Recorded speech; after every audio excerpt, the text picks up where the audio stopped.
Welcome. This is David Bowles, Human Meme. Today's topic, the bookstore. Oh yes, I lament the loss of the local bookstore. Hey, I even lament the loss of the big box bookstore. In the rush to read everything in the palm of our hands, we have thrown away the ancient art of being alone with your thoughts. Being alone with yourself in order to make sense of the facts and the lies spinning around a modern life for your rapt attention. I grew up in the 1970s, where the rise of the shopping mall was replacing the coziness of the corner store in the lumbering Midwest. Big-name bookstores, sometimes 2 or 3 of them, would set up in the same shopping mall. And each bookstore offered a different experience for the reader. The reader, not the shopper. And so in the 1970s and 80s, you would walk into a B. Dalton Booksellers, or maybe later a Borders or a Barnes & Noble, and you were immediately taken into a different world. You were living an international experience. And in these shopping mall bookstores, there were walls of papered magazines and newspapers from all over the world, everywhere surrounding you. Rows and rows and rows of brand new books waiting to be discovered. Everything you could ever want to know was right there before you, within finger's reach, waiting for you to make a choice. And in these bookstores, there were no seats. No chairs. You sat on the floor. Or you just stood around. There were no cafes or coffee shops or food or bagels or donuts. In fact, there were big signs that said no food or drinks allowed, because this was the business of feeding the mind and not the gut. You were there not to eat or drink. You were there for the business of the day. You were there to find something to read because you were hungry to know. You wanted to find something to entertain you, something to make you smarter. And you were ready and willing to pay for that intellectual delight. Now, way back when, I was a big fan of Encyclopedia Brown and the Hardy Boys. They were both book series. I'd save up my weekly earnings and head to the bookstore to buy the next book in the series. And sure, the books were predictable, but they were fun and real and invigorating. A bookstore was always a validation and a salvation from the slavery of the shopping mall.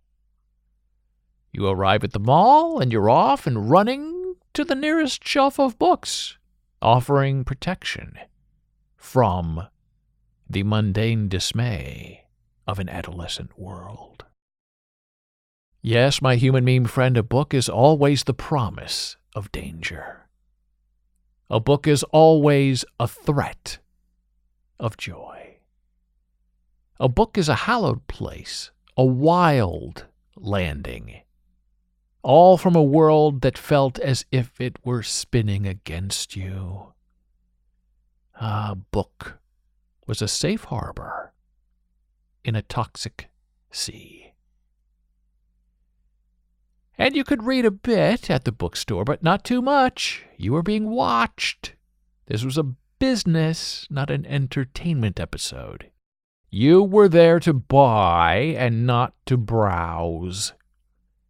And you were always required to put back the book you were not reading, precisely where you originally found it on the bookshelf.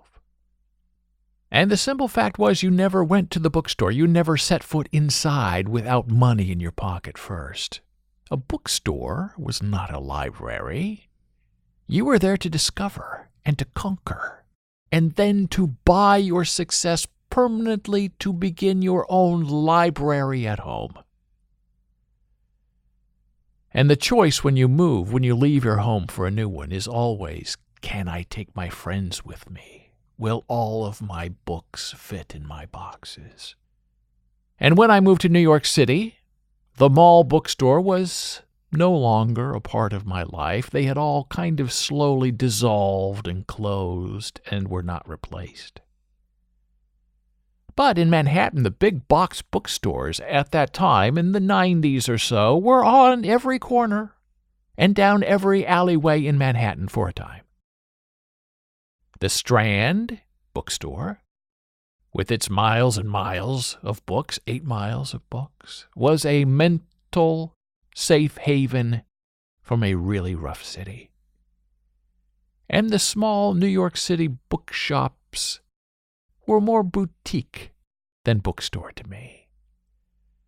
I was always fearful of tipping over something in those corner shops because in New York City everything is so cramped and small.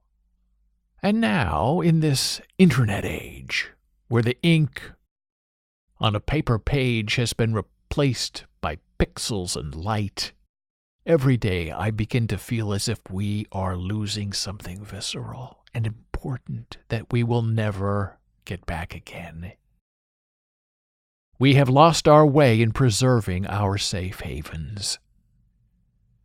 We have moved from holding something in our hand and then imagining what we're reading to looking at, not reading, to looking at something virtual and imagining what it might have been if only it had once been real and not born into being ethereal. Where do we go today to hide from the harshness of the reality of our lives? Where can we go to dip into the past of our thoughtfulness, where anarchy and opportunity became the fanciful and the unfulfilled? Now, today, instead of browsing stacks of books surrounding us with overwhelming promise and examination of the human spirit and the intellect that becomes us, we are instead draped in endless internet searches and virtual book purchases that all end up being a lot of something about nothing.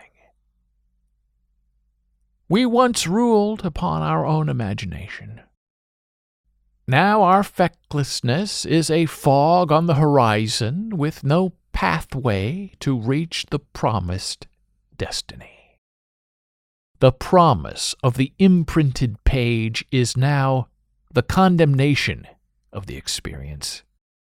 And there's no other way to cut it than that, than this, than those of us who know what a bookstore was can never really tell those today who have never before experienced such a sale of thoughts what they are missing, because they can never begin to regain what they may never relive or realize, all in the hot box thought of the printed mind.